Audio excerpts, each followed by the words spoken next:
Turning Q engine, 11J870.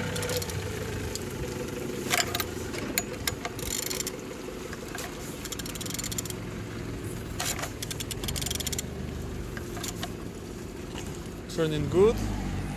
At the front engines looks good, as you can see. Compressor without any damage. Quick swollen altimeter. Everything nice.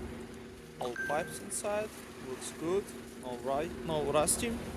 And on this side, engines looking nice. Quick swollen the gearbox without any damage.